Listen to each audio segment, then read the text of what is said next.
ಆದರೂ ಇವನಿಗೆ ಅವಳು ನನಗಿಂತ ಹೆಚ್ಚಾದ್ಲ ಅಂದ್ಕೊಳ್ತಾ ಮೂಗುಚ್ತಿದ್ಲು ಅನ್ವಿತಾ. ಆರ್ಯ ಜೂಲಿ ಜೊತೆ ಹೊರಗೆ ಹೋಗಿ ರೆಸ್ಟೋರೆಂಟ್ನಲ್ಲಿ ವಾರದಿಂದ ಇಲ್ಲದ ಹಸಿವು ಈಗ ಶುರುವಾಗಿದ್ದರಿಂದ ಹೊಟ್ಟೆ ತುಂಬ ಊಟ ಮಾಡಿ ಜೂಲಿ ಅವ್ರ ತಂದೆ ಹತ್ರ ಹೊರಟರು. ಅಲ್ಲಿ ಆ ಅಂಕಲ್ ಜೊತೆ ಸ್ವಲ್ಪ ಹೊತ್ತು ಮಾತಾಡಿ ಮತ್ತೆ ಆಫೀಸಿಗೆ ಬರೋದು ಇಷ್ಟ ಇಲ್ಲದೆ ಮನೆಗೆ ಹೊರಟೋದ. ಹಾಗೆ 1 ತಿಂಗಳು ಆಫೀಸಿಗೆ ಬರದೇ ಇದ್ದ ಆರ್ಯ, ಆದರೆ ಅವನು ಬರದೇ ಇರೋದ್ರಿಂದ ಆಫೀಸ್ನಲ್ಲಿ ತುಂಬ ತೊಂದರೆ ಆಗ್ತಿತ್ತು ಮತ್ತು ಮೀಟಿಂಗ್ಗಳು ಕೂಡ ಅರ್ಧಕ್ಕೆ ನಿಂತು ಹೋಗಿದ್ವು. ವಿಜಯ್ ತುಂಬ ಒತ್ತಾಯ ಮಾಡಿದ ಮೇಲೆ ಅನಿವಾರ್ಯವಾಗಿ 1 ತಿಂಗಳ ನಂತರ ಆಫೀಸ್ಗೆ ಬರೋದಕ್ಕೆ ಒಪ್ಕೊಂಡ ಆರ್ಯ. ಇತ್ತ ಆರ್ಯ ಬರದೇ ಇರೋದ್ರಿಂದ ಅನ್ವಿತಾ ಆಫೀಸಿಗೆ ಬರೋದು, ತನ್ನ ಕೆಲಸ ಮುಗಿಸಿ ಮನೆಗೆ ಹೋಗೋದು ಎನ್ನುವಂತಿದ್ಲು. ಆದರೆ ಆರ್ಯ ತನ್ನಿಂದಲೇ ಆಫೀಸಿಗೆ ಬರ್ತಿಲ್ಲ ಅಂತ ಒಳಗೊಳಗೆ ಬಾಧೆ ಪಡ್ತಿದ್ಲು. ನೋಡಿದ್ಯಾ ಕಂದ, ನಿಮ್ಮ ಅಪ್ಪನಿಗೆ ನಮ್ಮನ್ನು ನೋಡೋದು ಕೂಡ ಇಷ್ಟ ಇಲ್ಲ, ಅದಕ್ಕೆ ನಾನು ಇದ್ದೀನಿ ಅಂತ ಈಗ ಆಫೀಸ್ಗೆ ಬರೋದು ಬಿಟ್ಟಿದ್ದಾನೆ. ಅದೇನೋ ನನ್ನನ್ನು ಇಲ್ಲಿ ಕೆಲಸದಿಂದ ತೆಗೆದು ಹಾಕಿದ್ರೆ ಸಾಕಲ್ವೇ, ನಾನು ಬೇರೆ ಎಲ್ಲಾದರೂ ಕೆಲಸ ಮಾಡ್ಕೊಳ್ತಿದ್ದೆ, ನನಗೋಸ್ಕರ ಅವನು ಯಾಕೆ ತೊಂದರೆ ಪಡಬೇಕು ಅಂದ್ಕೊಳ್ತಿದ್ಲು ಆ ದಿನ. ಅಷ್ಟರಲ್ಲಿ ಆರ್ಯ ಆಫೀಸಿಗೆ ಬಂದು ತನ್ನ ಕ್ಯಾಬಿನ್ ಒಳಗೆ ಬಂದ. ಅನ್ವಿತಾ ತುಂಬ ದಿನಗಳ ನಂತರ ಅವನನ್ನು ಕಣ್ ತುಂಬಿಸ್ಕೊಳ್ತಾ ಗುಡ್ ಮಾರ್ನಿಂಗ್ ಸರ್ ಅಂದ್ಲು. ಆದರೆ ಆರ್ಯ ಅವಳ ಕಡೆ ನೋಡಲೇ ಇಲ್ಲ. ಆ ದಿನ ಆರ್ಯ ಆಫೀಸ್ಗೆ ಬಂದಾಗಿನಿಂದ ಕೆಲಸದಲ್ಲೇ ಮುಳುಗಿ ಹೋಗಿದ. ಮೀಟಿಂಗ್ ಅಂತ, ಹೊಸ ಪ್ರಾಜೆಕ್ಟ್ ಅಂತ ಹಸಲಿಗೆ ಪುರ್ಸೊತ್ತೆ ಇಲ್ಲದಂತೆ ಕಳೀತಿದ್ದಾನೆ. ಅವಳ ಕಡೆ ಒಂದು ಸಲವೂ ನೋಡ್ತಿಲ್ಲ. ಅನ್ವಿತಾಳನ್ನು ತನ್ನ PA ಆಗಿಟ್ಕೊಂಡಿದ್ರೂ ಅವಳಿಂದ ಒಂದು ಕೆಲಸವನ್ನು ಅವನು ಬಯಸ್ತಿಲ್ಲ. ಅವಳ ಕೆಲಸವನ್ನೂ ಸಹ ಅವನೇ ಮಾಡ್ಕೊಳ್ತಿದ್ದಾನೆ. ಜೊತೆಗೆ ಅವಳಿಗೆ ತೊಂದರೆ ಆಗಬಾರ್ದು ಅಂತ ಅವಳಿಗಾಗಿ ಪ್ರತ್ಯೇಕವಾಗಿ ಒಂದು ಕುರ್ಚಿ ಮತ್ತು ಮೇಜನ್ನು ಹಾಕಿಸಿದ್ದಾನೆ. ಅದರಲ್ಲಿ ಅವಳು ಕೂತ್ಕೊಳ್ಳುವ ಅಥವಾ ಹಿಂದೆ ವಾಲಿ ಮಲಗುವಂತೆ ಇತ್ತು. ಕೆಲವೊಮ್ಮೆ ಸುಸ್ತಾಗಿ ಅವಳು ಅಲ್ಲೇ ಮಲಗಿಬಿಡ್ತಿದ್ಲು ಕೂಡ. ಅವಳು ಮಲಗಿದ ಸಮಯದಲ್ಲಿ ತನ್ನ ಕೆಲಸ ಪಕ್ಕಕ್ಕಿಟ್ಟು ತನ್ನ ಕ್ಯಾಬಿನ್ ಒಳಗೆ ಯಾರು ಬರದಂತೆ ಬಾಗಿಲು ಹಾಕಿ ಮುಖ್ಯವಾಗಿ ಅವಳ ಹೊಟ್ಟೆಯನ್ನೇ ಗಮನಿಸ್ತಿರ್ತಾನೆ. ಅವಳು ದೊಡ್ಡದಾದ ಗರ್ಭವನ್ನು ಕಣ್ತುಂಬ ನೋಡ್ಕೊಳ್ತಾ, ನಿನ್ನ ಮುಟ್ಟೋ ಅದೃಷ್ಟವೂ ಇಲ್ಲ ಅನಿಸುತ್ತೆ ಕಂದ ನನಗೆ ಅಂದ್ಕೊಂಡು ಬಾಧೆ ಪಡ್ತಾ ಇರ್ತಾನೆ. ಮತ್ತು ಅವಳು ಏಳುವಷ್ಟರಲ್ಲಿ ಅವನೇನು ತಿಳಿಯದವನಂತೆ ಕೆಲಸದಲ್ಲಿ ಮುಳುಗಿರ್ತಾನೆ. ಆ ದಿನ ಅನ್ವಿತಾ ಮನೆಗೆ ಹೋದಾಗ ಸ್ವಲ್ಪ ಸುಸ್ತಾಗಿದ್ಲು. ಏನಾಯ್ತೆ, ಯಾಕೆ ಹಾಗಿದೆಯಾ ಅಂತ ಕೇಳಿದ್ಲು ನಿತ್ಯ. ಅನ್ವಿತಾಗೆ ಮಾತ್ರೆಗಳನ್ನ ಕೊಡ್ತಾ, ಏನೋ ಗೊತ್ತಿಲ್ವೇ, ಅವನ ಹೆಸರಿಗೆ ನನ್ನ ಜೊತೆ ಒಂದು ಮಾತು ಕೂಡ ಆಡ್ತಿಲ್ಲ, ಕನಿಷ್ಠ ಪಕ್ಷ PA ಆಗಿ ಆದರೂ ಮಾತಾಡಬಹುದಲ್ವಾ, ಅವನಷ್ಟೊಂದು ದೂರ ಇದ್ದರೆ ತುಂಬ ಹಿಂಸೆ ಅನ್ನಿಸ್ತಿದೆ ಅಂತ ಅಳ್ತಿದ್ಲು ಅನ್ವಿತಾ. ಇದು ಚೆನ್ನಾಗಿದೆ, ನೀನೇ ದೂರ ಇರುವಂಥ ದೂರ ಮಾಡ್ತೀಯಾ, ಮತ್ತು ಅವನು ದೂರ ಇದ್ದರೆ ದೂರ ಇದ್ದಾನೆ ಅಂತ ಅಳ್ತೀಯಾ. ನಿಜಕ್ಕೂ ನಿನಗೆ ಏನಾಗಿದೆ ಅನ್ವಿತಾ, ಯಾಕೆ ಹೀಗೆ ಮಾಡ್ತಿದ್ಯಾ ಅಂತ ಕೇಳಿದ್ಲು ನಿತ್ಯ. ಏನಿಲ್ಲ ಬಿಡು, ನನ್ನ ಹಣೆ ಬರಹ ಇಷ್ಟೆ, ನಾನು ಮಾಡಿಕೊಂಡಿದ್ದೆ ತಾನೇ, ಆದರೆ ಅದನ್ನು ಅನುಭವಿಸೋದು ಅಷ್ಟು ಸುಲಭ ಅಲ್ಲ ಅಂತ ಈಗೀಗ ಅರ್ಥ ಆಗ್ತಿದೆ ಅಂದ್ಕೊಳ್ತಾ ಮಾತ್ರೆಗಳನ್ನ ನುಂಗಿ ತನ್ನ ಗರ್ಭವನ್ನು ಸವರ್ತಾ ಆರ್ಯನ ಆಲೋಚನೆಗಳಲ್ಲೇ ತನ್ನ ರೂಮಿಗೆ ಹೋಗಿ ಮಲಗಿದ್ಲು. ಆದರೆ ಕಾಲಕ್ಕೆ ಅವಳ ಆರೋಗ್ಯದ ಬಗ್ಗೆ ನಿತ್ಯಾಳನ್ನು ಕೇಳಿ ತಿಳ್ಕೊಳ್ತಿದ್ದ ಆರ್ಯ, ಅವಳು ಹೋಗೋ ಆಸ್ಪತ್ರೆ ಕೂಡ ಅನ್ವಿತಾಗೆ ತಿಳಿಯದಂತೆ ಅವಳು ತಪಾಸಣೆ ಹೋಗೋ ದಿನ ಹೋಗಿ ತಾನು ಅವಳ ಗಂಡ ಅಂತ ಡಾಕ್ಟರ್ಗೆ ಹೇಳಿ ಅವಳನ್ನ ತುಂಬ ಜಾಗರೂಕತೆಯಿಂದ ನೋಡ್ಕೊಳ್ಳೋದಕ್ಕೆ ಮೊದಲೇ ಹೇಳಿದ್ರಿಂದ ಡಾಕ್ಟರ್ ಕೂಡ ಅನ್ವಿತಾಳನ್ನು ವಿಶೇಷವಾಗಿ ಕಾಳಜಿ ಮಾಡ್ತಿದ್ರು. ಅವಳು ಪ್ರತಿ ಸ್ಕ್ಯಾನಿಂಗ್ ಆದ ನಂತರವೂ ಆರ್ಯ ಸ್ಕ್ಯಾನಿಂಗ್ ಫೋಟೋದಲ್ಲಿ ತನ್ನ ಮಗುವನ್ನು ಮುಟ್ಟಿ ತೃಪ್ತಿ ಪಡ್ತಿದ್ದಾನೆ ಹೊರತು ಅನ್ವಿತಾಳನ್ನು ಮುಟ್ಟೋ ಅವಕಾಶ ಅವಳು ಕೊಡ್ತಾ ಇರಲಿಲ್ಲ. ಹೀಗೆ ಎಲ್ಲ ಜಾಗೃತಿಗಳನ್ನ ಅವಳಿಂದ ದೂರ ಇಟ್ಕೊಂಡೇ ನೋಡ್ಕೊಳ್ತಾ ಇದ್ದ ಆರ್ಯ. ಅವಳಿಗೆ ಯಾವ ಕೊರತೆಯೂ ಇಲ್ಲದಂತೆ. ಆದರೆ ಈ ವಿಷಯಗಳು ಯಾವುವು ಅನ್ವಿತಾಗೆ ತಿಳಿಯದಂತೆ ಎಲ್ಲರೂ ಜಾಗ್ರತೆ ವಹಿಸ್ತಿದ್ರು. ತಿಳಿದ್ರೆ ಕಿರ್ಚಿ ಗಲಾಟೆ ಮಾಡ್ತಾಳೆ ಅಂತ ಎಲ್ರಿಗೂ ಗೊತ್ತು. ಆದ್ದರಿಂದ ಹಾಗೆ ದಿನಗಳು ತಿಂಗಳುಗಳಾಗಿ ಅನ್ವಿತಾಗೆ 9ನೇ ತಿಂಗಳು ಬಂತು. 7ನೇ ತಿಂಗಳಲ್ಲಿ ಆರ್ಯನಿಗೆ ಹೇಳಿ ಆಫೀಸ್ ಬಿಟ್ಟಿದ್ಲು ಅನ್ವಿತಾ. ಮತ್ತೆ ತಾನು ಹುಷಾರಾದ್ಮೇಲೆ ಕೆಲಸಕ್ಕೆ ಸೇರಬಹುದು ಅಂತ ಕೇಳಿದರೆ ಅದಕ್ಕೆ ಆರ್ಯ ಓಕೆ ಅಂತ ಒಂದೇ ಒಂದು ಉತ್ತರ ನೀಡಿದ. ಅಂದಿನಿಂದ ಅನ್ವಿತಾ ಮನೆಯಲ್ಲೇ ಇರ್ತಾಳೆ. ನಾನು ಆಫೀಸ್ಗೆ ಹೋದರೆ ನೀನು ಮನೆಯಲ್ಲೇ ಒಬ್ಬಳೇ ಇರ್ತೀಯಾ, ಯಾರಾದರೂ ಸಹಾಯಕ್ಕೆ ಇಟ್ಕೊಳ್ಳೋಣ ಅಂತ ನಿತ್ಯ ಒಬ್ಬಾಕೆ ಕೆಲಸದವಳನ್ನು ಕರ್ಕೊಂಡು ಬರ್ತಾಳೆ. ನನಗೆ ಯಾರೂ ಇಲ್ಲ, ನಾನು ನಿಮ್ಮ ಮನೆಯಲ್ಲಿ ಕೆಲಸ ಮಾಡ್ಕೊಂಡಿರ್ತೀನಿ, ನಂಗೆ ಸ್ವಲ್ಪ ಊಟ ಕೊಟ್ಟರೆ ಸಾಕ್ತಾಯಿ ಅಂತ ಅವಳು ಕೇಳಿದ್ರಿಂದ ಅಂದಿನಿಂದ ಆಕೆ ನಿತ್ಯ ಮತ್ತು ಅನ್ವಿತಾ ಜೊತೆ ಇರ್ತಾಳೆ. ಆದರೆ ಆಕೆಯನ್ನು ಅಲ್ಲಿ ಇರಿಸಿದ್ದು ಆರ್ಯನೇ. ಅನ್ವಿತಾಳ ಅವಶ್ಯಕತೆಗಳಿಗಾಗಿ ಅವಳು ಒಬ್ಬಳೇ ಇರೋದು ಕಷ್ಟ ಅಂತ ಸರಳ ಎಂಬ ಆಕೆಯನ್ನು ಅನ್ವಿತಾ ಸಹಾಯಕ್ಕಾಗಿ ನಿಯೋಜಿಸಿದ್ದ. ಪ್ರತಿ ತಿಂಗಳು ನಿತ್ಯ ಮತ್ತು ಅನ್ವಿತಾ ಆಸ್ಪತ್ರೆ ತಪಾಸಣೆಗೆ ಹೋಗೋದು, ಇವರು ಆಸ್ಪತ್ರೆ ದಾಟಿದ ತಕ್ಷಣ ಆರ್ಯ ಬಂದವಳ ಆರೋಗ್ಯ ಹೇಗಿದೆ, ಒಳಗೆ ಮಗು ಹೇಗಿದೆ ಅಂತ ಡಾಕ್ಟರ್ ಬಳಿ ಕೇಳಿ ತಿಳ್ಕೊಳ್ಳೋದು ನಡೀತಿತ್ತು. ಹಾಗೆ 9ನೇ ತಿಂಗಳು ಬಂದು ಅನ್ವಿತಾಳ ಆಸ್ಪತ್ರೆ ತಪಾಸಣೆ ಮುಗಿದ ಮೇಲೆ ಒಂದು ದಿನ ನಿತ್ಯ ಆಫೀಸ್ನಿಂದ ಬಂದು ಅನ್ವಿತಾಗೆ ತಾನೇ ಊಟ ಮಾಡಿಸ್ತಿದ್ಲು. ಅನ್ವಿತಾ, ನಿನ್ನ ಒಂದು ಮಾತು ಕೇಳಬೇಕು ಅಂದ್ಕೊಂಡಿದ್ದೀನಿ, ನೀನು ಬೇಡ ಅನ್ನಲ್ಲ ತಾನೇ ಅಂತ ಅಂದ್ಲು ನಿತ್ಯ. ಏನು ಹೇಳು? ನಿನಗೆ ಸೀಮಂತ ಮಾಡಬೇಕು ಅಂತ ಅಂದ್ಕೊಂಡಿದ್ದೀನಿ ಅಂದ್ಲು ನಿತ್ಯ. ಅನ್ವಿತಾ ಯೋಚನೆಗೆ ಬಿದ್ದಾಗ ಸರಳ ಅಲ್ಲಿಗೆ ಬಂದು, ಹೌತಾಯಿ, ಗರ್ಭಿಣಿ ಹೆಣ್ಣಿಗೆ ಸೀಮಂತ ಮಾಡಿದರೆ ತುಂಬ ಒಳ್ಳೆಯದು, ಹುಟ್ಟೋ ಮಗುವಿಗೂ ಮತ್ತು ನಿನಗೂ ತುಂಬ ಒಳ್ಳೆಯದಾಗತ್ತೆ ಅಂತ ಅಂದ್ಲು. ಆದರೆ ನನ್ನನ್ನು ಹರಿಸೋದಕ್ಕೆ ಯಾರಿದ್ದಾರೆ ಸರಳ? ನಾನು ಯಾರೂ ಇಲ್ಲದವಳು, ಜೊತೆಗೆ ನಾನು ಸೀಮಂತ ಮಾಡಿಕೊಂಡ್ರೆ ಬರುವವರು ನಿನ್ನ ಗಂಡ ಎಲ್ಲಿದ್ದಾನೆ ಅಂದರೆ ನಾನೇನು ಉತ್ತರ ಹೇಳಲಿ? ಗಂಡನನ್ನು ಬಿಟ್ಟಿದ್ದೀನಿ ಅಂತ ಹೇಳ ಅಥವಾ ಬಿಟ್ಟು ಬೇರೆಯಾಗಿರ್ತಿದ್ದೀನಿ ಅಂತ ಹೇಳ? ನಿಜಕ್ಕೂ ಏನು ಹೇಳಲಿ ಅಂದ್ಲು ಅನ್ವಿತಾ ಕಣ್ಣೀರು ಹಾಕ್ತಾ. ಅನ್ವಿತಾ ಮಾತುಗಳಿಗೆ ಸರಳ ಮತ್ತು ನಿತ್ಯಾಳಿಗೆ ಬೇಸರ ಆದರೂ ಆರ್ಯನನ್ನ ದೂರ ಇಟ್ಟಿದ್ದು ಮಾತ್ರ ಅನ್ವಿತಾಳೆ ಅಲ್ವಾ? ಹಾಗೆ ಯಾರು ಕೇಳಲ್ಲ ಬಿಡು. ನಿಮ್ಮವರು ಯಾವುದೋ ವಿದೇಶ ಕೆಲಸಕ್ಕೆ ಹೋಗಿದ್ದಾರೆ ಅಂತ ಹೇಳೋಣ, ಹೆರಿಗೆ ಸಮಯಕ್ಕೆ ಬರ್ತಾರೆ ಅಂತ ಹೇಳೋಣ. ನೀನಿವೆಲ್ಲವನ್ನು ಮನಸ್ಸಿನಲ್ಲಿಟ್ಕೊಂಡು ನಿನಗೀಗ ನಡೀಬೇಕಾದ ಎಲ್ಲ ಕಾರ್ಯಕ್ರಮಗಳನ್ನ ಬೇಡ ಅಂದರೆ ಹೇಗೆ? ಈಗ ಸೀಮಂತ ಮಾಡಿದ್ರೆ ನಿನಗೆ ಮತ್ತು ಒಳಗೆ ಬೆಳೀತಾ ಇರೋ ಮಗುವಿಗೆ ಒಳ್ಳೆಯದು ಅಂತ ಸರಳತೆ ಕೂಡ ಹೇಳ್ತಿದ್ದಾರಲ್ಲ, ಒಪ್ಕೋ ಅನ್ವಿತಾ ಅಂತ ಕೇಳಿದ್ಲು ನಿತ್ಯ. ಆದರೆ ಈಗ ಖರ್ಚಾಕ್ ನಿತ್ಯ, ಈಗಾಗಲೇ ನೀನು ಒಬ್ಬಳೆ ಕೆಲಸ ಮಾಡ್ತಿದ್ಯಾ, ಇವೆಲ್ಲ ಬೇಕಾ ಅಂದ್ಲು ಅನ್ವಿತಾ. ಇನ್ನೊಂದು ಸಲ ಖರ್ಚು ಹಣ ಅಂತ ಮಾತಾಡಿದ್ರೆ ಚೆನ್ನಾಗಿರಲ್ಲ ಅನ್ವಿತಾ. ನಾನು ನಿನಗೆ ಪರಕೀಳಾಗಿ ಹೋಗಿದ್ದೀನಾ? ಯಾಕೆ ಪ್ರತಿ ಸಲ ಹೀಗೆ ಮಾತಾಡಿ ನನಗೆ ಬೇಸರ ಮಾಡ್ತೀಯಾ ಅಂದ್ಲು ನಿತ್ಯ ಮುನಿಸಿನಿಂದ. ನೀನು ಬೇರೆಯವಳಲ್ವೇ? ನನ್ನನ್ನು ಹೆತ್ತವರೇ ಬಿಟ್ಟು ಹೋದಾಗ ನೀನು ನನ್ನ ಸಾಕ್ತಿದೀಯಾ? ನಿನ್ನನ್ನು ನಾನು ಯಾವಾಗಲಾದರೂ ಬೇರೆಯವಳಂತೆ ನೋಡಿದ್ದೀನಾ ಅಂದ್ಲು ಅನ್ವಿತಾ.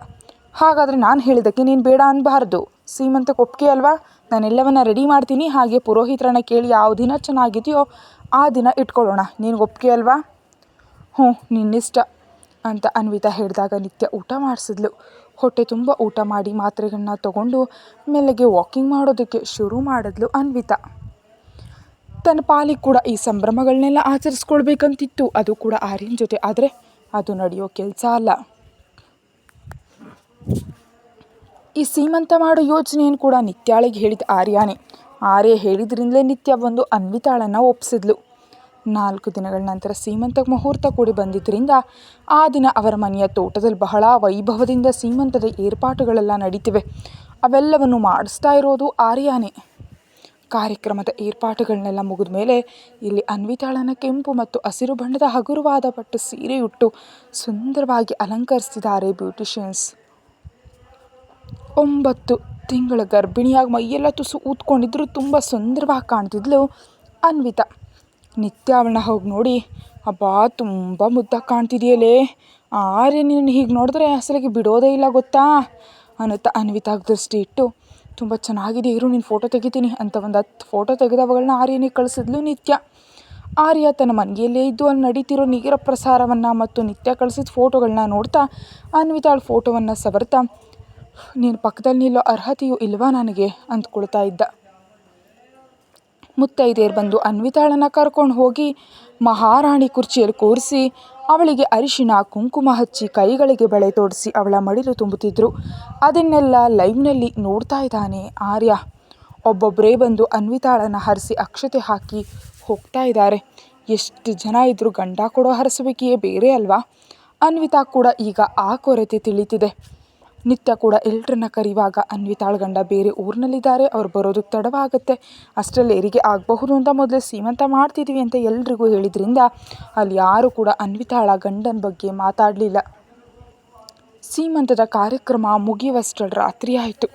ಅನ್ವಿತಾಳನ್ನ ಸೀರಿಯಲ್ ಬೇರೆ ಬೇರೆ ರೀತಿ ಫೋಟೋಗಳನ್ನ ತೆಗೆಸಿದ್ಲು ನಿತ್ಯ. ಸೀಮಂತಕ್ಕೆ ಬಂದವರು ಎಲ್ಲರೂ ಮನಸ್ಫೂರ್ತಿಯಾಗಿ ಅನ್ವಿತಾಳನ್ನು ಅರಿಸಿ ಊಟ ಮಾಡಿ ತಾಂಬೂಲ ತಗೊಂಡು ಹೊರಟು ಹೋದರು. ಕಾರ್ಯಕ್ರಮ ಮುಗಿಯುವಷ್ಟರಲ್ಲಿ ಕತ್ತಲಾದ್ರಿಂದ ಸರಳ ಮತ್ತು ನಿತ್ಯ ಅನ್ವಿತಾಳನ್ನು ಒಳ ಕರ್ಕೊಂಡು ಹೋಗಿ ದೃಷ್ಟಿಯನ್ನು ತೆಗೆದರು. ನಂತರ ನಿತ್ಯ ಅನ್ವಿತಾಳನ್ನು ರೂಮಿಗೆ ಕರೆದೊಯ್ದು ಸ್ವಲ್ಪ ಹೊತ್ತು ವಿಶ್ರಾಂತಿ ತಗೋ ಅಂದ್ಲು. ಅನ್ವಿತಾ ಕೂಡ ತುಂಬ ಸುಸ್ತಾದ್ರಿಂದ ಸೀರೆ ಒಡವೆಗಳನ್ನು ತೆಗೆಯದೆ ಹಾಗೆ ಬಿಟ್ಟ ಮೇಲೆ ಮಲಗಿ ಗಾಢ ನಿದ್ರೆಗೆ ಜಾರದ್ಲು. ಸರಿಯಾಗಿ ಅವಳು ಮಲಗಿದ ಅರ್ಧ ಗಂಟೆ ನಂತರ ಆರ್ಯ ಆ ಮನೆಗೆ ಬಂದ. ಆರ್ಯ ಮನೆಗೆ ಬರ್ತಿದ್ದಂತೆ ನಿತ್ಯ ಮತ್ತು ಸರಳ ಹೊರಗೆ ಹೋದರು. ಆರ್ಯ ಮೆಲ್ಲಗೆ ಅನ್ವಿತಾ ಇರೋ ರೂಮ್ಗೆ ಹೋಗಿ ಅವಳನ್ನು ನೋಡ್ದ. ಅವನ ಪ್ರತಿರೂಪವನ್ನು ಅವಳಲ್ಲಿ ಹೊತ್ತು ಅವಳು ಎಷ್ಟು ಸುಂದರವಾಗಿ ಕಾಣ್ತಾ ಇದ್ದಾಳೆ. ಅವಳನ್ನ ಹಾಗೆ ನೋಡಿ ಆರ್ಯ ಮೆಲ್ಲಗೆ ನಕ್ಕು ಅನ್ವಿತಾಳ ಪಕ್ಕದಲ್ಲಿ ಕೂತ. ತುಂಬ ಸುಸ್ತಾಗಿದ್ದರಿಂದ ಅನ್ವಿತಾಗೆ ಎಚ್ಚರನೇ ಇರಲಿಲ್ಲ. ಅವಳ ದುಂಡು ರೂಪವನ್ನು ತನ್ನ ಮನಸ್ಸಲ್ಲಿ ತುಂಬಿಕೊಳ್ತಾ ಅವಳ ತಲೆಯನ್ನು ಸವರಿ ಅವಳು ಮೂಗಿನ ಮೇಲಿದ್ದ. ಪಚ್ಚೆ ಹರಳಿನ ಮೂಗುತಿ ಮೇಲೆ ಮುತ್ತಿಟ್ಟು ನಂತರ ಅವಳ ಕೆನ್ನೆಗಳ ಮೇಲೆ ಮುತ್ತು, ಹಣೆ ಮೇಲೆ ಒಂದು ಮುತ್ತಿಟ್ಟ.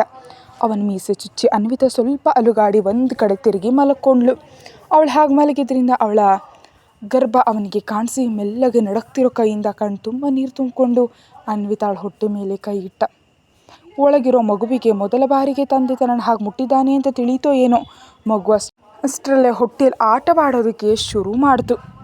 ಅದನ್ನು ನೋಡಿದ ಆರ್ಯ ತನ್ನ ಮಗುವಿನ ಸ್ಪರ್ಶವನ್ನು ಅನುಭವಿಸಿ ಆನಂದಕ್ಕೆ ಪಾರವೇ ಇಲ್ಲದಂತಾಯಿತು. ತನ್ನ ಕಣ್ಣಿನಿಂದ ಸುರಿತಿದ್ದ ಆನಂದ ಬಾಷ್ಪವನ್ನು ಒರೆಸ್ಕೊಂಡು, ಹಾಕಂದ, ಅಪ್ಪನನ್ನು ಗುರುತು ಹಿಡಿದ್ಯಾ ನೀನು ಅಂತ ಅಂದ್ಕೊಂಡ. 10 ನಿಮಿಷಗಳ ಕಾಲ ಅಲ್ಲಿಂದ ಕೈ ತೆಗೆಯೋದಕ್ಕೆ ಅವನಿಗೆ ಮನಸ್ಸೇ ಆಗಲಿಲ್ಲ. ಅನ್ವಿತಾಳ ಬೆಡ್ ಪಕ್ಕದಲ್ಲಿದ್ದ ಟೇಬಲ್ ಮೇಲೆ ಅರಿಶಿನ, ಕುಂಕುಮ, ಅಕ್ಷತೆ ಇದ್ದ ತಟ್ಟೆ ನೋಡಿ ಅದನ್ನು ನಿತ್ಯಾಳೆ ಇಟ್ಟಿದ್ದಾಳೆ ಅಂತ ತಿಳಿದು ಮೊದಲಾಗಿ ಹೆಂಡತಿ ಹಣೆ ಮೇಲೆ ಕುಂಕುಮ ಇಟ್ಟು ನಂತರ ಕೆನ್ನೆಗಳಿಗೆ ಗಂಧ ಹಚ್ಚಿ ಅಕ್ಷತೆಯನ್ನು ಅವಳ ಮೇಲೆ ಹಾಕ್ತ. ನಮ್ಮ ಜೀವನದಲ್ಲಿ ನಡಿಬೇಕಾದ ಸಂಭ್ರಮಗಳು ಹೀಗಾಗ್ತಿದ್ದೀವಲ್ಲೇ. ಕನಿಷ್ಠ ನಾನು ಅರಸುವಿಕೆ ಪಡೆಯೋದಕ್ಕೂ ಕೂಡ ನಿನಗಿಷ್ಟ ಇಲ್ಲ, ಎಲ್ಲವನ್ನು ಒಬ್ಬಳೇ ಮಾಡ್ಕೊಳ್ತಿದ್ಯಾ ಅಲ್ವಾ ಅಂತ ಆರ್ಯ ವಿರಕ್ತಿಯಿಂದ ನಕ್ಕು ಹೆಂಡತಿಯನ್ನು ಕಣ್ ತುಂಬ 2 ಗಂಟೆಗಳ ಕಾಲ ನೋಡಿಕೊಂಡು ಮೆಲ್ಲಗಳಿಗೆ ಎಚ್ಚರ ಆಗೋ ಸಮಯಕ್ಕೆ ಸರಿಯಾಗಿ ವೇಗವಾಗಿ ಹೊರಗೆ ಬಂದ ಆರ್ಯ ಹೊರಗೆ ಬರೋಷ್ಟರಲ್ಲಿ ನಿತ್ಯ ಮತ್ತು ವಿಜಯ್ ಹೊರಗೆ ಕಾರಿನ ಹತ್ರ ಮಾತಾಡ್ತಿದ್ರೆ ಸರಳ ತೋಟದಲ್ಲಿ ಕೂತು ಆರ್ಯನ ಎದುರು ಹೋದರು. ಚೆನ್ನಾಗಿದ್ದೀರಾ ಆರ್ಯಪ್ಪ? ಚೆನ್ನಾಗಿದ್ದೀನಮ್ಮ, ನೀವು ಹೇಗಿದ್ದೀರಿ? ಚೆನ್ನಾಗಿದ್ದೀನಿ. ಇನ್ನು 10 ದಿನದಲ್ಲಿ ನಿಮ್ಮ ಹೆಂಡತಿ ಹೆರಿಗೆ ಆಗಬಹುದು ಅಂತ ಡಾಕ್ಟರ್ ಹೇಳಿದ್ದಾರೆ ಅಂತ ಅಂದರು ಸರಳ. ಜಾಗ್ರತೆ, ನೀವಿದ್ದೀರಾ ಅನ್ನೋ ನಂಬಿಕೆ ಮೇಲೆ ಅವಳನ್ನ ಇಲ್ಲಿ ಬಿಟ್ಟಿದ್ದೀನಿ. ಇಲ್ದಿದ್ರೆ ಬಲವಂತವಾಗಾದರೂ ನಾನು ಮನೆಗೆ ಕರ್ಕೊಂಡು ಹೋಗ್ತಿದ್ದೆ. ಮಗು ಹುಟ್ಟಿದ ಮೇಲೂ ಇಬ್ಬರನ್ನ ಜಾಗ್ರತೆಯಾಗಿ ನೋಡ್ಕೊಳ್ಳಿ. ಹೇಗಿದ್ದರೂ ಅವಳ ಹತ್ರ ಇದ್ದು ನೋಡ್ಕೊಳ್ಳೋ ಅದೃಷ್ಟ ನನಗಿಲ್ಲ. ಕನಿಷ್ಠ ನೀವಾದರೂ ಅವಳನ್ನ ಮತ್ತು ನನ್ನ ಮಗುವನ್ನು ಜಾಗ್ರತೆಯಾಗಿ ನೋಡ್ಕೊಳ್ಳಿ ಅಂತ ಆರ್ಯ ಹೇಳಿ ಹೊರ ಬಂದ. ಎಚ್ಚರ ಆಯಿತು ಸರ್ ಅನ್ವಿತಾಗೆ ಅಂತ ಕೇಳಿದ್ಲು ನಿತ್ಯ. ಇನ್ನೂ ಇಲ್ಲ ನಿತ್ಯ, ಅವಳನ್ನ ಜಾಗ್ರತೆಯಾಗಿ ನೋಡ್ಕೊ. ಇನ್ನು ನಾನು ಹೊರಡ್ತೀನಿ. ಈ 10 ದಿನ ನೀನು ಕೂಡ ಆಫೀಸ್ಗೆ ಬರೋದು ಬೇಡ. ಅವಳಿಗೆ ನಿನ್ನ ಅಗತ್ಯ ತುಂಬ ಇರುತ್ತೆ ಅಂತ ಹೇಳ್ದ. ಹಾಂ ಸರ್ ಅಂದ್ಲು ನಿತ್ಯ. ಇನ್ನು ನಾವು ಹೊರಡ್ತೀವಿ ಅಂತ ಆರ್ಯ ವಿಜಯ್ ಕಡೆ ನೋಡಿದಾಗ ವಿಜಯ್ ಕಾರ್ ಸ್ಟಾರ್ಟ್ ಮಾಡ್ದ. ಏನು ವಿಜಯ್, ಅವಳ ಜೊತೆ ನಿನ್ನ ಮಾತುಗಳು ಈ ಮಧ್ಯೆ ಹೆಚ್ಚಾಗಿವೆ ಅಂದ ಆರ್ಯ. ಒಂದು ವಯಸ್ಸಿನಲ್ಲಿರೋ ಹುಡುಗಿ ಜೊತೆ ಯಾಕೆ ಮಾತಾಡ್ತಾರೆ ಅಂತ ನಿನಗೆ ಗೊತ್ತಿಲ್ವಾ? ಪ್ರೀತಿಸಿ ಮದುವೆ ಆಗೋದು ಎಲ್ಲೋ ಅಷ್ಟು ಜ್ಞಾನ ಇಲ್ವ ನಿನಗೆ ಅಂದ ವಿಜಯ್ ತಮಾಷೆಯಾಗಿ. ಅಬ್ಬಬ್ಬಪ್ಪ, ಹಾಗೆ ಪ್ರೀತಿಸಿ ಮದುವೆ ಆಗಿದ್ದಕ್ಕೆ ನನ್ನ ಜೀವನ ಹಾಳಾಗಿದ್ದು. ಈಗ ನಿನಗೆ ಬೇಕಾ ಪ್ರೇಮ, ವಿವಾಹ, ಮದುವೆ, ಮಕ್ಕಳು? ಈಗಾಗಲೇ ನನ್ನನ್ನು ನೋಡ್ತಿದ್ರು ನಿನಗೆ ಮತ್ತೆ ಹೇಗೆ ಮದುವೆ ಆಗಬೇಕು ಅಂತ ಅನ್ನಿಸ್ತಿದೆ ಅಂತ ಕೇಳಿದ ಆರ್ಯ. ಯಾವಾಗಲೂ ಏನೋ ಆಗುತ್ತೆ ಅಂತ ನಮ್ಮ ಆಸೆಗಳನ್ನೆಲ್ಲ ಮುಚ್ಚಿಟ್ಕೊಳ್ಳೋದಕ್ಕಾಗತ್ತಾ? ಇದು ಕೂಡ ಅಷ್ಟೇ. ನನ್ನ ನೋಡಿದ ಮೇಲೂ ಇಷ್ಟು ಧೈರ್ಯ ಮಾಡ್ತಿದ್ಯಾ ಅಂದರೆ ನಿನ್ನನ್ನು ಮೆಚ್ಚಲೇಬೇಕು. ಆದರೆ ನನ್ನ ಜೀವನದ ಥರ ಆಗದೆ ನಿನ್ನ ಜೀವನ ಚೆನ್ನಾಗಿರಲಿ ಅಂತ ಹಾರೈಸ್ತೀನಿ. ಇಷ್ಟಕ್ಕೂ ವಿಷಯ ಅವಳಿಗೆ ಹೇಳಿದೆಯಾ ಇಲ್ಲ ನಿನಗೆ ನೀನೇ ಊಹಿಸ್ಕೊಳ್ತಾ ಇದೆಯಾ? ಪ್ರಸ್ತುತ ಬರೀ ಮಾತಿನವರೆಗೆ ಅಷ್ಟೇ. ಇನ್ನು ನನ್ನ ಮನಸ್ಸಿನ ಮಾತು ಹೇಳಿಲ್ಲ. ಹೇಳಿದ ಮೇಲೆ ಅವಳ ಪ್ರತಿಕ್ರಿಯೆ ನೋಡಿ ಮುಂದಿನ ಹೆಜ್ಜೆ ಇಡಬೇಕು ಅಂತ ಅಂದ್ಕೊಂಡಿದ್ದೀನಿ. ಜಾಗ್ರತೆ, ಅವಳು ತುಂಬ ಒಳ್ಳೆ ಹುಡುಗಿ. ಜೊತೆಗೆ ಒಬ್ಬಂಟಿ, ಅಪ್ಪ ಅಮ್ಮ ಯಾರೂ ಇಲ್ಲ. ಅಜ್ಜಿ ತೀರ್ ಹೋದ್ಮೇಲೆ ಒಬ್ಬಂಟಿಯಾಗಿ ಬದುಕ್ತಿದ್ದಾಳೆ. ಜೊತೆಯಾಗಿ ನೀನೇ ಅಪ್ಪ ಅಮ್ಮ ಆಗಿ ಅವಳನ್ನ ರೆಪ್ಪೆಯಂತೆ ಕಾಪಾಡ್ಕೊ ಅಂತ ಹುಡುಗಿಯನ್ನು ಕಳ್ಕೊಳ್ಬೇಡ. ತುಂಬ ಒಳ್ಳೆಯವಳು ಅಂತ ಹೇಳ್ದ ಆರ್ಯ. ನೀನು ಹೇಳಿದ ಮೇಲೂ ಯಾಕೆ ಕಳ್ಕೊಳ್ತೀನಿ ಆರ್ಯ? ನೀನು ಲವ್ ಸ್ಟೋರಿ ಶುರುವಾದಾಗಿನಿಂದ ಅವಳನ್ನ ಗಮನಿಸಿದ್ದೀನಿ. ಆಗಿನಿಂದ ಅವಳ ಮೇಲೆ ಒಂದು ಸಣ್ಣ ಕ್ರಶ್ ಇತ್ತು. ಆದರೆ ಈಗ ಅದು ಪ್ರೀತಿಯಾಗಿ ಬದಲಾಗಿದೆ ಅಷ್ಟೇ. ಓಕೆ ಅನ್ನುತ್ತಾ ಮನೆ ಬಂದಿದ್ದರಿಂದ ವಿಜಯ್ ಮತ್ತು ಆರ್ಯ ಕಾರ್ನಿಂದ ಇಳಿದು ಮನೆಗೆ ಹೋಗ್ತಿದ್ರು. ಹೇಗಿದ್ದಾಳೆ ಅನ್ವಿತಾ ಅಂತ ಕೇಳಿದ ವಿಜಯ್ ಹೋಗ್ತಿದ್ದ ಆರ್ಯನನ್ನು ತಡೆದು. ಅವಳಿಗೇನೋ, ಅವಳು ಯಾವಾಗಲೂ ಚೆನ್ನಾಗಿರ್ತಾಳೆ, ನನ್ನನ್ನೇ ಬಾಧೆ ಪಡಿಸ್ತಿರ್ತಾಳೆ ಅಷ್ಟೇ ಅಂದ ಆರ್ಯ ಸಣ್ಣದಾಗಿ ನಕ್ಕು. ಬಹುಶಃ ಇನ್ನು 10-15 ದಿನದಲ್ಲಿ ಹೆರಿಗೆ ಅಂತ ಹೇಳಿದಾರಂತೆ ಡಾಕ್ಟರ್. ಹೌದು ತಿಳಿತು. ಈಗ ಆಫೀಸ್ ಪೂರ್ತಿ ನೀನೇ ನೋಡ್ಕೊ. ನನಗೆ ಯಾವ ಕೆಲಸವೂ ಹೇಳಬೇಡ, ಅರ್ಥ ಆಯ್ತಾ? ಮೀಟಿಂಗ್ ಅಂತ ನನ್ನ ಕಾಡಿದ್ರೆ ಕೊಂದು ಹಾಕ್ತೀನಿ ನಿನ್ನನ್ನು ಅನ್ನುತ್ತಾ ಆರ್ಯ ತನ್ನ ರೂಮಿಗೆ ಹೋದ. ಆರ್ಯ ತನ್ನ ರೂಮಿಗೆ ಹೋಗಿ ಅನ್ವಿತಾ ಮಲಗಿದ್ದಾಗ ಅವಳ ಜೊತೆ ತೆಗೆದುಕೊಂಡಿದ್ದ ಸೆಲ್ಫಿಯನ್ನೇ ನೋಡ್ತಾ ಇದ್ದ. ತುಂಬ ಹೊತ್ತಿನವರೆಗೆ. ಆ ದಿನದಿಂದ ಅನ್ವಿತಾಳನ್ನು ನೋಡ್ಕೊಳ್ತಾ ನಿತ್ಯ ಮತ್ತು ಸರಳ ಇಲ್ಲಿದ್ರೆ ಆರ್ಯ ಆಫೀಸ್ಗೆ ಹೋಗದೆ ಮನೆಯಲ್ಲೇ ಇದ್ದಾನೆ. ವಿಜಯ್ ಪೂರ್ತಿ ಆಫೀಸನ್ನು ಒಬ್ಬನೇ ನಿಭಾಯಿಸ್ತಾ ಇದ್ದಾನೆ. ಅನ್ವಿತಾ ತನ್ನ ದೊಡ್ಡ ಹೊಟ್ಟೆಯೊಂದಿಗೆ ತುಂಬ ಭಾರವಾಗಿ ಹೆಜ್ಜೆ ಹಾಕ್ತಾ ತೋಟದಲ್ಲಿ ವಾಕಿಂಗ್ ಮಾಡ್ತಿದ್ಲು. ನಿತ್ಯ ಅನ್ವಿತಾಗಾಗಿ ಸೇಬುಹಣ್ಣನ್ನು ಕತ್ತರಿಸಿ ಒಂದು ಬಟ್ಟಲಲ್ಲಿ ಹಾಕಿ ತಂದು ಕೊಟ್ಲು. ಅಬ್ಬಾ, ಏನಿದು, ನನ್ನನ್ನು ಖಾಲಿಯಾಗಿರೋದಕ್ಕೆ ಬಿಡಲ್ವಲ್ಲ, ಗಂಟೆಗೆ ಒಂದು ಸಲ ಏನಾದರೂ ಒಂದು ತಿನ್ನೋದಕ್ಕೆ ಕೊಡ್ತೀಯಾ ಅಂದ್ಲು ಅನ್ವಿತಾ ಮುಖವನ್ನು ಊದಿಸ್ಕೊಂಡು. ನೀನೇನು ತಿನ್ನಬೇಕಂದ್ರೂ ಈಗಲೇ ಅನ್ವಿತಾ, ಹೆರಿಗೆ ಆದಮೇಲೆ ನೀನು ತಿಂತೀನಿ ಅಂದರೂ ಕೊಡಲ್ಲ.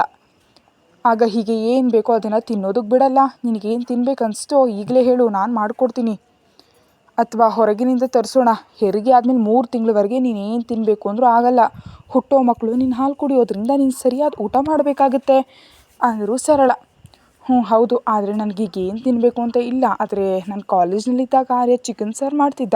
ಅವಾಗವಾಗ ನನಗೆ ಊಟ ತಂದು ಕೊಡ್ತಿದ್ದ. ತುಂಬ ಚೆನ್ನಾಗಿ ಮಾಡ್ತಿದ್ದ. ಅವರ ಅಮ್ಮನ ಹತ್ರ ಕಲ್ತಿದ್ದಂತೆ. ನನಗೆ ಯಾಕೋ ಈಗ ಅದು ತಿನ್ನಬೇಕಂತ ಅನ್ನಿಸ್ತಿದೆ, ಆದರೆ ಅಂಥ ಅದೃಷ್ಟ ಎಲ್ಲಿದೆ ನನಗೆ ಅಂದ್ಲು ಅನ್ವಿತಾ ಮಾತುಗಳನ್ನ ಕೇಳಿದ ನಿತ್ಯ, ಸರಿ ಬಿಡು, ನಿಂಗೆ ತಿನ್ಬೇಕು ಅನ್ನಿಸ್ತಿದೆ ಅಂದೆಲ್ಲ, ರಾತ್ರಿ ಮಾಡ್ತೀನಿ ಬಿಡು, ನಾನು ಹೊರಗೆ ಹೋಗ್ತಿದ್ದೀನಿ, ಬರುವಾಗ ಚಿಕನ್ ತಂದು ಮಾಡ್ತೀನಿ, ಓಕೆನಾ ಅಂದ್ಲು ನಿತ್ಯ. ಹಾಗೆ ಮಾಡು, ಸ್ವಲ್ಪ ಹೊತ್ತು ಮಲಗ್ತೀನಿ, ನಿಜಕ್ಕೂ ನಿಲ್ಲೋದಕ್ಕೂ ಕೂಡ ಆಗ್ತಿಲ್ಲ ಅನ್ನುತ್ತಾ ಮೆಲ್ಲಗೆ ಹೆಜ್ಜೆ ಹಾಕ್ತಾ ತನ್ನ ರೂಮಿಗೆ ಹೋದ್ಲು ಅನ್ವಿತಾ ಅತ್ತ ಹೋಗ್ತಿದ್ದಂತೆ ನಿತ್ಯ ಅವಳು ಫೋನ್ ತೆಗೆದು ಆರ್ಯನಿಗೆ ಕಾಲ್ ಮಾಡಿದ್ಲು. ಆದರೆ ಆರ್ಯ ತನ್ನ ಮನೆಯ ಹಾಲ್ನಲ್ಲಿದ್ದರಿಂದ ಅವನ ಫೋನ್ ಮೇಲೆ ರೂಮ್ನಲ್ಲಿದ್ದ ಕಾರಣ ಅವನಿಗೆ ಅದು ಕೇಳಿಸ್ಲಿಲ್ಲ. 2 ಸಲ ಕಾಲ್ ಮಾಡಿದ್ರು ಆರ್ಯ ರಿಸೀವ್ ಮಾಡೋದಕ್ಕೆ ವಿಜಯ್ ಕಾಲ್ ಮಾಡಿದ್ಲು ನಿತ್ಯ. ಹಲೋ ವಿಜಯ್. ಹಾಂ ನಿತ್ಯ, ಹೇಳು. ಅನ್ವಿತಾ ಚೆನ್ನಾಗಿದ್ದಾಳಾ? ಹಾಂ ಹೌದು, ಚೆನ್ನಾಗಿದ್ದಾಳೆ ವಿಜಯ್. ಆರ್ಯ ಸರ್ ಮನೇಲಿ ಇಲ್ವಾ? ಫೋನ್ ಮಾಡಿದ್ರೆ ರಿಸೀವ್ ಮಾಡ್ತಾ ಇಲ್ಲ. 1 ನಿಮಿಷ ನಿತ್ಯ ಅಂತ ವಿಜಯ್ ತನ್ನ ರೂಮ್ನಿಂದ ಹೊರಗೆ ಬಂದು ಹಾಲ್ನಲ್ಲಿ ನೋಡ್ದ ಆರ್ಯ ಅಲ್ಲೇ ಕೂತಿದ್ದ. ನಿತ್ಯ ಏನೋ ಕೆಲಸ ಇದೆ ಅಂತೆ ಅಂತ ಕೇಳ್ದ. ಹಾಂ, ಒಂದು ಸಲ ಫೋನ್ ಕೊಡ್ತೀಯಾ? ವಿಜಯ್ ಆರ್ಯ ಸರ್ ಜೊತೆ ಮಾತಾಡಬೇಕು. ಹಾಂ, 1 ನಿಮಿಷ ನಿತ್ಯ ಅಂತ ವಿಜಯ್ ಮಾಡ್ತಿದ್ದ ಕೆಲಸ ಪಕ್ಕಕ್ಕಿಟ್ಟು ಫೋನ್ ತಗೊಂಡು ಹೋಗಿ ಆರ್ಯನಿಗೆ ಕೊಟ್ಟ. ನಿತ್ಯ ಏನೋ ಮಾತಾಡಬೇಕಂತೆ ಅಂದ. ಹಲೋ ನಿತ್ಯ. ಹೇಳಿ ಸರ್. ಏನಾಯ್ತು ನಿತ್ಯ, ಎಲ್ಲ ಚೆನ್ನಾಗಿದೆ ಅಲ್ವಾ? ಅನ್ವಿ ಚೆನ್ನಾಗಿದ್ದಾಳಾ? ಹಾಂ ಚೆನ್ನಾಗಿದ್ದಾಳೆ ಸರ್. ನಿಮ್ಮ ಹೆಂಡತಿಗೆ ನೀವು ಮಾಡೋ ಚಿಕನ್ ಸಾರು ತಿನ್ಬೇಕನ್ನಿಸ್ತಿದೆಯಂತೆ ಅಂತ ಹೇಳಿದ್ಲು ನಿತ್ಯ. ಅವಳೇ ಕೇಳಿದ್ಲಾ? ಏನಾದರೂ ತಿನ್ನಬೇಕು ಅನಿಸಿದ್ರೆ ಹೇಳು ಅಂದಿದ್ದಕ್ಕೆ, ನೀವು ಕಾಲೇಜ್ನಲ್ಲಿದ್ದಾಗ ಮಾಡ್ತಿದ್ರಲ್ಲ, ಅವಾಗವಾಗ ಬಾಕ್ಸ್ ಕೊಡ್ತಿದ್ರಲ್ಲ, ಆಗ ಸಾರು ತಿನ್ನಬೇಕು ಅಂತ ಅನ್ನಿಸ್ತಿದೆ ಅಂತ ಹೇಳಿದ್ಲು. 1 ಗಂಟೆ ಸಮಯ ಕೊಡು ನಿತ್ಯ, ನಾನು ಮನೆಗೆ ಬರ್ತೀನಿ. ಓಕೆ ಬಾಯ್ ಅಂತ ಆರ್ಯ ಫೋನ್ ಕಟ್ ಮಾಡಿ ವಿಜಯ್ ಕೈ ಕೊಟ್ಟು ಅರ್ಜೆಂಟಾಗಿ ಹೊರಗೆ ಹೋಗಿ ಫ್ರೆಶ್ ಚಿಕನ್ ತೊಗೊಂಡು ಬಾ ಅಂತ ಆರ್ಡರ್ ಮಾಡ್ದ ಆರ್ಯ. ಈಗ ಚಿಕನ್ ಯಾಕೋ, ಈಗಾಗಲೇ ಕೆಲಸದವಳು ನಮಗಾಗಿ ಅಡುಗೆ ಮಾಡಿದಾಳಲ್ವಾ ಅಂತ ವಿಜಯ್. ಹೇಳಿದ್ದನ್ನು ಮಾಡೋ ಬೇವರ್ಸಿ, ನೀನು ಅಷ್ಟು ಮರ್ಯಾದೆಯಿಂದ ಹೇಳಿದ ಮೇಲೆ ನಾನು ಯಾಕೆ ಮಾಡಲ್ಲ, ಈಗಲೇ ಹೋಗ್ತೀನಿ ಅಂತ ವಿಜಯ್ ಹೊರಗೆ ಹೋಗಿ ಫ್ರೆಶ್ ಆಗಿ 1 kg ಚಿಕನ್ ತಂದು ಆರ್ಯನ ಕೈಗೆ ಕೊಟ್ಟ. ಆರ್ಯ ತಾನು ಹಾಕಿದ್ದ ಶರ್ಟ್ ತೆಗೆದು ಕಿಚನ್ ಒಳಗೆ ಹೋಗಿ ಆ ಸಮಯದಲ್ಲಿ ಹೇಗೆ ಮಾಡ್ತಿದ್ನೋ ಹಾಗೆ 45 ನಿಮಿಷಗಳಲ್ಲಿ ಚಿಕನ್ ಸಾರು ರೆಡಿ ಮಾಡಿ ಹೆಂಡತಿಗಾಗಿ ಅದಕ್ಕೆ ಪರೋಟಗಳನ್ನ ಮಾಡ್ದ. ವಿಶೇಷವಾಗಿ ಅವನು ಯಾವಾಗ ಚಿಕನ್ ಮಾಡಿದ್ರು ಅನ್ವಿತಾ ಪರೋಟದ ಜೊತೆ ತಿಂತಿದ್ದದ್ದು ನೆನಪಾಗಿ ನಗ್ತಾ ಅವಳಿಗಾಗಿ ಅಕ್ಕರೆಯಿಂದ ಪರೋಟ ಮತ್ತು ಚಿಕನ್ ಸಾರು ಮಾಡಿ ಬಾಕ್ಸ್ ಸಿದ್ಧಪಡಿಸ್ದ. ನಾನು 10 ನಿಮಿಷದಲ್ಲಿ ರೆಡಿಯಾಗಿ ಬರ್ತೀನಿ ನಿತ್ಯ, ಅವ್ರ ಮನೆಗೆ ಹೋಗೋಣ ಅಂತ ವಿಜಯ್ಗೆ ಹೇಳಿ ಆರ್ಯ ರೆಡಿಯಾಗೋದಕ್ಕೆ ಮೇಲೋದ. ಚಿಕನ್ ಸಾರು ಪರೋಟವನ್ನು ಒಂದು ಬಾಕ್ಸ್ನಲ್ಲಿ ಇಟ್ಕೊಂಡು ಅದನ್ನು ಒಂದು ಬ್ಯಾಗ್ನಲ್ಲಿ ಹಾಕಿ ಇಬ್ಬರು ಗೆಳೆಯರು ಹೊರಟರು. ನಿತ್ಯ ಅವರ ಮನೆ ಸ್ವಲ್ಪ ದೂರ ಇರುವಾಗಲೇ ನಿತ್ಯ ಕಾಲ್ ಮಾಡಿ ಅನ್ವಿತಾ ಮಲಗಿದಾಳ, ಎಚ್ಚರ ಆಗಿದ್ದಾಳ ಅಂತ ಕೇಳ್ದ ಆರ್ಯ. ಈಗಷ್ಟೇ ವಾಕಿಂಗ್ ಮುಗಿಸಿ ಮಲಗಿದ್ದಾಳೆ ಸರ್, ಇನ್ನೂ ಎಚ್ಚರ ಆಗಿಲ್ಲ. ಒಂದು ಸಲ ಅವಳನ್ನ ನೋಡಬಹುದಾ? ಹಾಂ ಬನ್ನಿ ಸರ್. ಆರ್ಯ ನೇರವಾಗಿ ಅನ್ವಿತಾಳ ಹತ್ರ ಹೋಗಿ ಅವಳನ್ನ ಕಣ್ಣು ತುಂಬ ತುಂಬಿಕೊಂಡು ಹೊರಬಂದ. ಬಾಕ್ಸನ್ನು ನಿತ್ಯಾಳ ಕೈ ಕೊಟ್ಟು ಅವಳು ಎದ್ದ ಮೇಲೆ ತಿನ್ನೋದಕ್ಕೆ ಹೇಳು, ನಿತ್ಯ ನೀನೇ ಮಾಡಿದ್ದು ಅಂತ ಹೇಳು ಅಂದ. ಹಾಂ ಸರ್ ಅಂದ್ಲು ನಿತ್ಯ. ಯಾಕೆ ನಿನ್ನ ಕರೆಯೋ ರೀತಿ ಬದಲಾಗಿದೆ ನಿತ್ಯ? ಅಂದರೆ ಈಗ ನೀವು ಬಾಸ್ ಅಲ್ವಾ ಅಂತ ಮೆಲ್ಲಗೆ ಅಂದ್ಲು. ಅಗತ್ಯ ಇಲ್ಲ, ಮುಂಚೆ ಹೇಗೆ ಕರಿತಿದ್ಯೋ ಹಾಗೆ ಕರಿ. ನಾನೇನು ಹೇಳಿಲ್ವಲ್ಲ. ಅವಳಿಗೆ ಬುದ್ಧಿ ಇಲ್ಲದೆ ಎಲ್ಲ ಸಂಬಂಧಗಳನ್ನ ಕತ್ತರಿಸ್ಕೊಳ್ತಿದ್ದಾಳೆ. ನೀನು ಕೂಡ ಹಾಗೆ ಮಾಡ್ತೀಯಾ ಅಂದ ಆರ್ಯ.